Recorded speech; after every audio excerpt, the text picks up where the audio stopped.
Hey. It's the first video of 2022. Whew. I have put on some weight this winter. But anyway, you have a rose bush here, which I planted at the very last possible moment last season. And it has beautiful fragrant red roses. And as you can see here, it has quite a number of growing tips, which means that it survived this crazy winter we've had, which is awesome. I should probably put a cage around it so that it stays, protected, but this should be good. Hopefully you can hear me. They have this what is this, rhododendron? Yeah, rhododendron here, which hopefully the tree cover of the bald cypress protects it. But I love this mauvey brown color it has from the winter. It's kind of nice, but soon enough this will be a vibrant green and it'll be wonderful. I planted this last season as well, so anything that's like first season, from the year, you planted the year before, you kind of like hope that it survived, and it has, so I'm looking forward to enjoying that. Beyond that is a patch of creeping phlox, which hopefully comes back, because that's always really nice in the springtime. There's some liriope, nope, mondo grass. Let's take a look at that.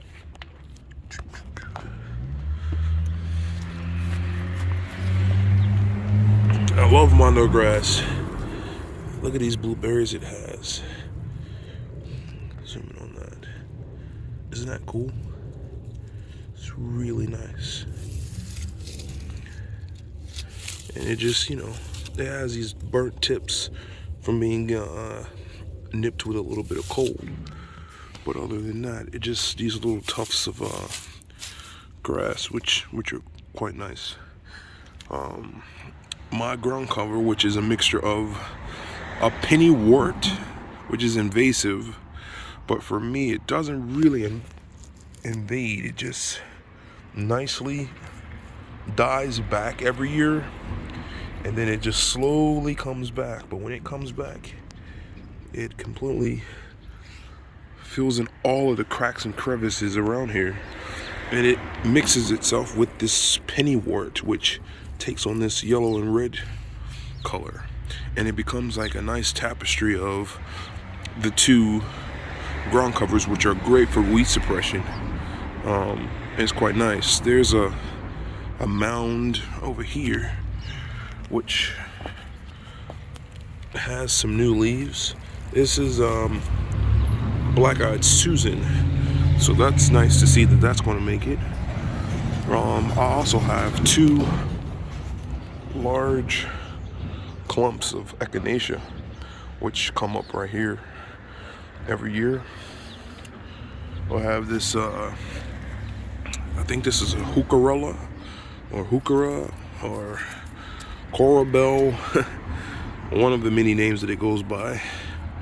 I planted this off the discount rack at the end of the season, and as you can see, there's a ton of new growth here, so that should be quite nice here. I also planted a hardy hibiscus here, which hopefully it comes up off the ground. I'm not quite sure, because the cutting was pretty sad, so if it comes up it does, if it doesn't, oh well. I recently seeded some California poppy back here, so if anything I'll have those to look forward to. One of my favorite things in the garden, not the tires of course, is this arborvitae. This golden color here is just, I don't know, it's stunning in my opinion, and I thoroughly enjoy this color in the winter. In the summer it kind of goes away, but I wish I had a wall of these to block the tires, of course, but because this golden color is just quite nice. I planted this pot last year, and I'm looking forward to seeing how this does. This has hydrangea, which, as you can see, has a lot of new growth ready to come forth this year, so that's kind of cool. There's a gardener on YouTube by the name of Laura Eubanks, and she used a lot of this fiberglass, which is a great top dress for pots. So I decided to put blue in here and some over here, just to, you know, try it out and see how it works. So yeah, I think it looks cool. This is my Rose of Sharon bonsai. I also have another one here, which is not a bonsai. It's just in the ground. Okay, crazy music. Okay, sorry about that. We got some euonymus here. My euonymus sculpture, which I'll weave the euonymus throughout this trellis here. And I'll show it to you from the other side. Here's the other side. So it's one little, I think it was $1.50 euonymus off the discount rack, and it has now become this art piece in the garden, which I kind of like. We have the bayberry bush, which apparently is now on the do not sell list in Pennsylvania. So I'm gonna keep it for now, but apparently you can't get it anymore. So I love it though. I love the purple color and that fiery new growth that it has.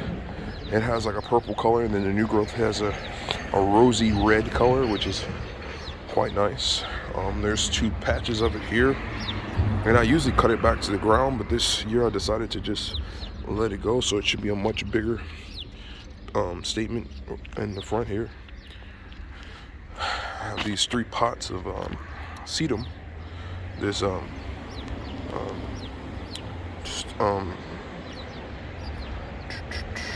stone crop sedum. I'll fill these up with soil so that they'll be able to root in and be a much more so I'll literally just put some soil up to the top and cover up some of these stems, and they're basically just a little accents here in the garden. What else do we have here? Oh, here's the Rose of Sharon from the other side, and there's a smaller one here, and I planted 2 hoping that I can keep 2, but if I don't, I would just remove this one here. They were off the discount rack, and you know, I have a hard time saying no. In this pot here, it's more of that stone crop sedum along with this heuchera, which it's a lot of new growth. It seems to be doing quite nicely. It's a darker color, which in my opinion needs to be in shade. This front is full sun, so hopefully it does well. If it doesn't, I can always move this pot somewhere else. I have another one here. I just love how they stay like this all year long, and there's a ton of new growth. You can clip the outer leaves off, the ones that are a little bit damaged, but I've just left it, and it looks quite nice. But yeah, so this is the first of many videos. I think the season is gonna